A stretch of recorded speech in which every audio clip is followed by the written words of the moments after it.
clear, and you got to have a clear head. I've made decisions based off of emotions, and they haven't always played out the right way. So I think taking a step back, letting the emotions settle down, the frustrations from the season. Of course I want to come back. Of course I don't want to end my career not making the playoffs and not having one of the best years, and definitely having a down year and all that. So I think taking a step back and like letting it kind of build, and what's my desire? What's my body feel like? How did I feel going into this year versus coming out of this year, and where my body was at? And even letting it kind of settle, it still felt like I was hungry enough to get back at it. And obviously there's still a little bit of that grit and that emotion that, I fucking hated the way that shit ended last year. And I want to do this.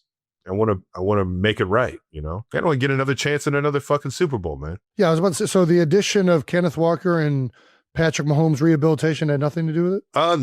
No, I knew that Pat was going to be Pat, and he's going to work his fucking tail off to get back and be at his best. I knew that was a no-brainer. I knew Coach Reed was going to make adjustments. I knew Veach is going to do his best to get the best guys in here. We've got Eric Bieniemy, one of my favorite coaches of all fucking time, coming back into the building. But outside of, I wanted to take a step back from all of that, because that adds to the emotion of wanting to play again. Sure. Absolutely. Those are all you list these pros and cons, and all of a sudden we get all these good pieces. But where's my body at, and where is my mental determination, my focus, my love for the game? All of that's still there. So once I let that kind of settle, and and the coaches and the Kansas City Chiefs knew all that going into the offseason. So welcome back. Let's welcome back another episode of New Heights. How about that, Trav? You want to start off? Let's do it. Yeah, about it. Welcome back to New Heights, ladies and gentlemen, boys and girls. It's a Wondery show brought to you by Hills Pet Nutrition. We are your hosts. I'm Travis Kelce. This is my big brother, Jason Kelce, out of Cleveland Heights, Ohio. Shout out to those Tigers upsetting St. Ignatius the other day, man. Shout out to the men's basketball team making it through to the regionals. We're all rooting for you, baby. Heights Tigers on the basketball side are back, baby. Shout out to J.R. Bremer, Heights alum as well, made it to the NBA. He's turned that program around, man. Believeland Heights, baby. The Tigers are back, man. But yeah, shout out to the Tigers. Shout out to the Heights for getting past St. Ignatius, man. St. Ignatius has always been a powerhouse in all sports. But they're not basketball. This says upsetting St. Ignatius. Cleveland Heights is somehow big underdogs against St. Cleveland Heights basketball is freaking always one of the best teams in the state. What are we talking about? Yeah, notoriously. Yeah. I mean, we're definitely known as a basketball school for sure. And Ignatius has kind of always been, Coach Capoletti. Shout out to Coach Cap. Come on, baby. now, Coach Cap. Come on, Cap.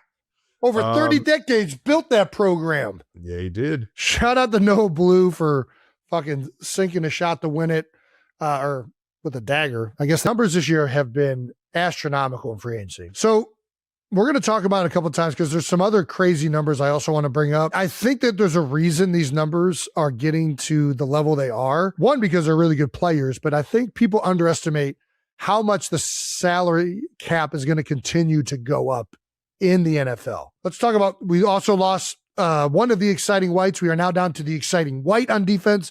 Reed Blankenship is signed with the Houston Texans on a 3-year, $24.75 million deal. Congratulations to Reed.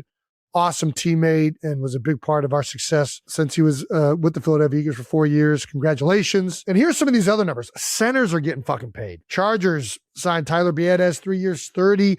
Bills signed Connor McGovern to a 4-year, $52 million deal. But the big one everybody's talking about is Tyler Linderbaum, 3 years, $81 million. This dude's making over $25 million a year at the center position. I don't think people realize how fucking crazy high that is. He just jumped $10 million. The market was at what, 16, 17? I think Reed's Creed got up to 18, right? So when I left the year before Creed signed his deal at 18, I was making the most on a per year basis. 15. At it was 14 and a half. I had upside to get to 15, I think. We're a half glass full kind of family, Jason. There you go. And even that was pretty high. And I think what is Creed reset the market at 18, and then Tyler Linderbaum in just 1 year has reset that by $9 million. And Tyler Linderbaum's incredible. He fits the scheme perfectly. Like, they're going to run that Kubiak system down there. And in order to run that system, having a center that is really, really good makes outside zone systems go. Like, you need that. Like, you go back to the Denver Broncos with Mike Shanahan, you have Tom Nalen. Like, if you have a guy at the pivot position that can reach a nose guard and get to the second level, it makes a big difference in that run game. But beside that, all of these numbers that have been released this year have been very high. And I think it's a clear indicator the NFL salary cap is going to continue to go up. These teams are banking on the salary cap rising each and every year. They know the media contracts are being negotiated right now between the NFL and all of these media companies. And it's the biggest thing that any of these networks can afford. Over the past 2 years, it's gone up 40 mil. Just these past 2 years. Last year, I think it went up 30. This year, it went up 22. But what I'm saying is most of the money that dictates the salary cap are the media contracts. 100%. It's gone up 40 million the last couple of years, or went up 40 million last year. What was it this year? You said 20 something? So yeah, last year was like 30 something. This year is 22. Yeah. So it did that without redoing the media contracts. That's just in